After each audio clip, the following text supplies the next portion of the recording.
So next on the RTÉ Rugby podcast, I'm delighted to be speaking to Iain Payten, rugby reporter for the Sydney Morning Herald. Iain, thanks a million for joining us on the podcast. We're looking to get, I suppose, the Australian perspective. People might see the stadium behind you. We are here. Yeah. This is the night of the First Nations and Pacifica game on Tuesday night. We're not really going to be talking about that. It's more looking back on the first test and looking ahead at the second test. Sure. What has the general reaction been in Australia to the first test? Because we've seen it in Ireland, back home in Ireland, and in Britain as well. It's kind of been a case of the Lions absolutely dominating Australia for those first 40 minutes. But the reaction, I suppose, from a Lions point of view to the second half has been quite poor. Yeah. Joe Schmidt took a lot out of those last 20 minutes. Yeah. What has the reaction been among the Australian public, the Australian press? Do you know what? It's probably your reaction been in reverse. You know, like obviously really disappointed with that first hour essentially.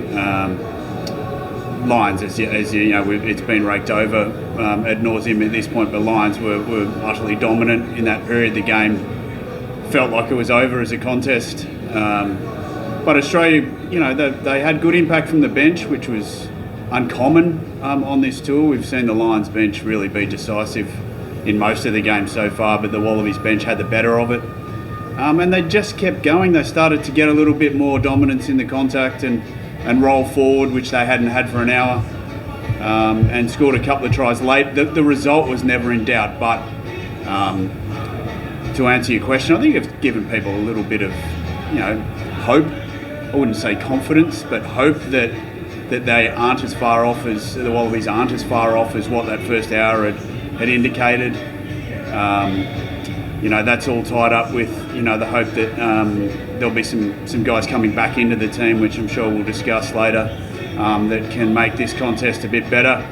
Probably layered underneath all of that is the fact that Australia has won the second test in the last two tours right here in Melbourne. So a little bit probably in reverse to what you guys are going through. You know, you'd be content with the first hour. Unhappy with the last 20 minutes where in the reverse, I'd say. You mentioned the guys potentially coming back in, Rob Valentini, Will Skelton. Now, Joe Schmidt was fairly confident they were going to be fit last week. They weren't there. It seems almost certain they are going to be in the side this week. Yeah. That's instant impact in the forwards, and probably a little bit more parity compared to what we saw a Lions team bully Australia up front in the first half as well. But outside of that, are you expecting to see many other changes? No, I don't think so. I think you could make a case to make a couple of changes. You could make a case to see Tate McDermott start with Tom Lynagh, but he really likes Tate McDermott coming off the bench. Skelton will be fit. I think Lynagh Gleeson is fit. Valentini, they tell us, is fit. And he was put up for media duties yesterday. Now, that actually doesn't usually signal anything under Joe Schmidt. You'd remember well, he's got a habit Will Skelton did media last week. Exactly, and I've seen it a couple of other times. So that makes me a little bit wary, and we went and spoke with Alan Alatoa today, who threw in a kind of fingers crossed he'll be right type answer. So it's, you know, it's a little bit clouded. He'd be a massive in. He's the you know, the best player in Australia. You know, let's just put it out there. He's the best player in Australia. He's won the Players Player medal for the last two seasons of the Wallabies, the John Eales medal. He's the guy who takes tough carries. He takes one in every 3 or 4 carries and actually gets across the game line, which every single problem that the Wallabies experienced at the weekend was the fact that they couldn't win the collision, and it all went downhill from there. So, yeah, big in if he's fit. Rob Valentini.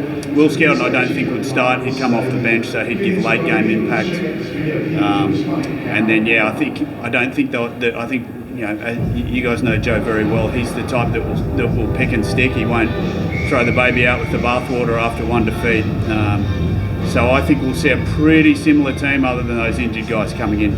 On Valentini, you mentioned what he offers, like the big ball carrier, and we saw it for Australia against Ireland last November as well, when Joe Schmidt's side nearly pulled off a big win there. Who tried to take on that responsibility on Saturday, and what was the outcome? Yeah, look, a bunch of them did. I think Harry Wilson tried to share the load around a little bit more, was it? You know what? He's not physically. He's not all that much bigger than a Harry Wilson or a Nick Champion de Crepney.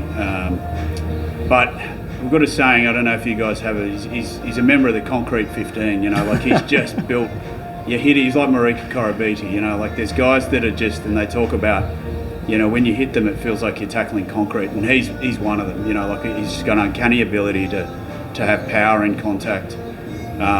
They didn't get enough of it, and they went to the wrong places. Once you're trying to run into the teeth of that defence with, Ty Byrne and Maro Itoje and you name it, they were just getting munched up. They started to have a bit more success when they moved the point of attack a little bit wider and were looking for Finn Russell.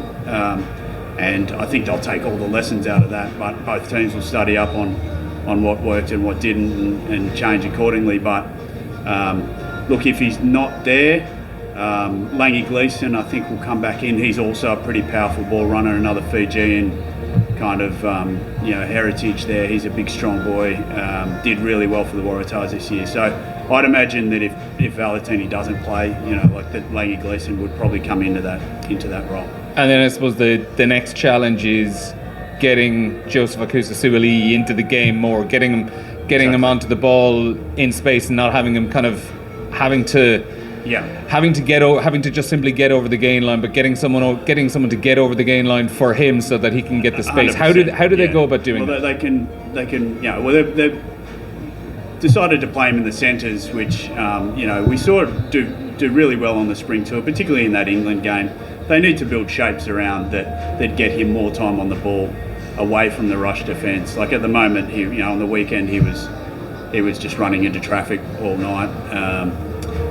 It's interesting. There's a big debate in Australia about where he should be playing. He played fullback for the Waratahs and did really well. There's some stats floating around that's going to show he's almost doubly effective as far as that running threat when he plays fullback as opposed to centre. And people have compared him to, like, style-wise to Izzy Folau. Yeah, look, tormented the Lions back here 12 years ago. 100%, and he has that capacity. He has the capacity in the air as well. He's just as good as Izzy Folau was on the air. So, there's actually an argument he should be playing wing. Really, I think the poor old wingers still cop a bad rap in the modern world. It's kind of like, no superstar plays wing, but actually when you look at it, some of the great superstars of the game play wing. But no, they've got him at 13, so they're going to have to work hard to create space for him to some second wave play and that sort of thing. But the Lions' rush defence was excellent at the weekend and shut him down. So you're right. If he's not in a dominant mood, if he's not putting in a dominant performance, then it makes it all that much harder for the Wallabies to win. Speaking of the Lions' rush defence, and someone who had to deal with that a lot was young Tom Lynagh on his first Wallabies start, just his fourth cap last weekend. Yeah. He's someone we wouldn't know a huge amount up in our part of the world, seen bits of him in Super Rugby. I suppose a really, really tough first start to assess him on, given he was playing behind a pack that was constantly going backwards. What can you tell us about him? Obviously, we know his name. We know the famous lineage. He comes from good rugby stock. But he does. What sort of a player is he if he can be able to play behind a pack that's moving forward? He's deceptively athletic. He's a little bit like his old man. Like he never seemed like a purebred athlete. Look, it's funny. We didn't know much about Tom as a youngster at all. He grew up in London. He was born in Italy and grew up in London. Michael's been working in London effectively since he retired. So he was a talented schoolboy there. I think he was in the Harlequins junior system there. But a combination of factors. He always felt like he had a connection to Australia, and Marcus Smith was in his way at the Quins. So he's told the tale a fair bit that I always felt Australian, but the other night we prized it out of him that I wasn't going to go anywhere with Marcus Smith. I'm a 10, I wanted to play first team. So he came out here and, he's, as you mentioned, one of his big assets is his tough as teeth.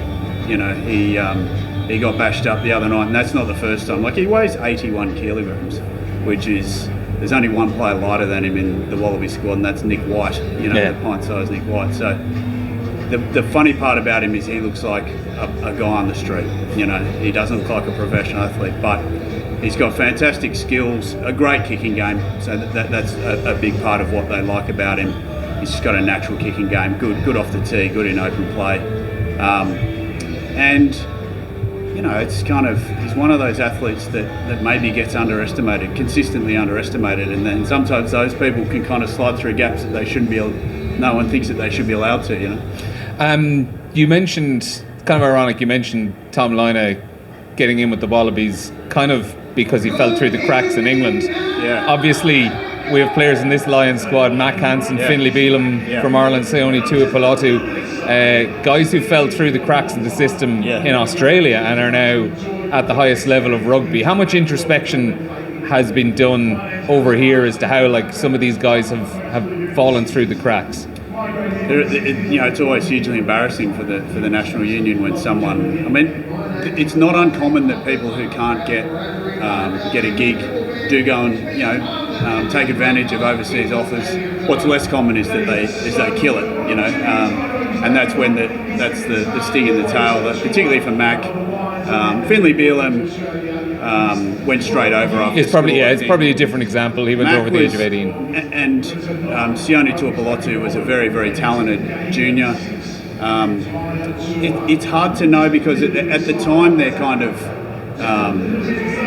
they're being assessed by a state coach, a Super Rugby coach, about a future contract or whatever, and they make calls on, and sometimes you look at Mac Hansen was behind a handful of pretty good wingers, and at the time you can understand maybe the call that we don't have space for you, or they did actually make him offer, I think. And Sione, I think he and the coach at the time of the Rebels, Dave Vessels, just they were oil and water, I think, probably, and he didn't seem to value what he had. And it's interesting listening to Sione talk now. He was saying, I wasn't the player I am now when I was in Melbourne. So I think there's credit to be given to, in those two examples, Hansen and people changing along the way and maturing. They change, new environments, grow up a little bit, go overseas, get out of the bubble that they've always been in, and they go to good systems. They went to Glasgow and Connacht, which poor old Connacht. They're obviously not the Leinster of the world, but it's a perfect place for Mac Hansen. A bit of a free spirit and a guy who's going to prove people wrong, and he's done exactly that. And it's funny, actually. I think a lot of people these are guys who have come back to play against Australia, but you would have seen it. The reception for them is genuinely warm. They're happy. People are happy. Certainly their teammates and things are happy to see them have succeeded because they're just good fellas.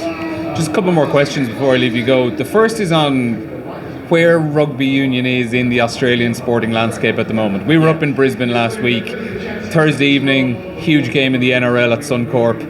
Then on Friday as well, the Brisbane Lions, second in the ladder in the AFL, they were playing to a sold-out Gabba, and then we had Suncorp for the Lions on Saturday. Down here in Melbourne, the AFL is dominating. There's AFL games in stadiums in Melbourne Thursday, Friday, Saturday, Sunday. There's one on at the same time as the Lions are playing at the MCG this weekend. Rugby union, we've kind of heard a lot, is in a real battle for hearts and minds in Australia. How is this tour being seen? How is it being received? It's been received well. I think everyone understands the significance and the rarity of it. But you talk about the battle. I mean, it's been ever thus. Those two codes have been professional. AFL and Rugby League have been professional for 120 years. Rugby's professional. What are we up to? 30, 40? 30 this year. Australian rugby went through a period of success. So it's benchmarked, in that late 90s, early noughties. So people kind of got used to that, and it's consistently benchmarked against that now in Australia. Particularly the Wallabies, they're kind of now, they're not a top 5 team anymore. They're a second 5, the second 5 kind of bracket now. I think that's a reflection of that the world game has grown as well mightily. It's fair to say that rugby is, it's AFL and NRL are dominant codes in this country, and depending where you are, as you just explained, we're in Melbourne, you could ask half the people on the street, to name a Wallaby, they wouldn't be able to do it, right? So that's just it. AFL is like India in cricket; they're obsessed by it. NRL is very popular up the eastern seaboard of Australia. There's probably it's an unfortunate situation, but there are code wars as well. Like this kind of like people don't necessarily embrace both. So rugby's kind of in that next tier below. So with football, some of the other sports, cricket's obviously a huge sport as well, but. Tools like this are really important for rugby to put on. And financially, this is... Financially huge. So in terms of public visibility, great, huge. All these tests will be watched by lots of people. Financially, massive. The post-COVID, every union in the world was in trouble. Rugby Australia, in as much trouble as any. This is certainly been a huge saving grace to them. They're going to make something in the order of 100 million Australian dollars, pay down the debt that they've got, that they took to. They didn't go down that private equity route. They took on debt. They'll be able to pay that down, and then we've got the second fortunate occurrence, which is the Rugby World Cup's coming in 2027. So that's going to bank another $100 million, and the hope is that what the suits tell us is that that's going to set the game up financially for they're going to invest that into ensure that the game is strong for years to come. Watch this space. Finally, then, I'm not going to talk about what a Wallabies win in the entire series would do. We're a long way from that, but what would a win this weekend do to send everyone down to Sydney next week for a test decider? What would that do for the short term of Australian rugby, and even just for the media attention, the eyeballs that are going to be on the event next week? Are the Australian public the kind of people, I think maybe a little bit like the Irish, if the event is big enough, they're going to get into it? Love a winner. Like this one thing Australia does is get behind its national teams, so that it would be a huge achievement. I think what gets lost in the modern day is that the Lions are an incredibly powerful team, best of 4 entire Test nations, the majority of which are in the top 10. And Australia, as you've just mentioned, is a nation that is not drawing from 100% of its best football athletes. So the Wallabies to beat the British Lions would be a great result. I think we've seen enough to indicate that they could get it done on a good day, it would certainly send, a decider in Sydney would be a massive event. Right, Iain, it's been a pleasure having you on the podcast. We're going to enjoy this game tonight. We'll see you at the MCG on Saturday and then on to Sydney next week. Good man.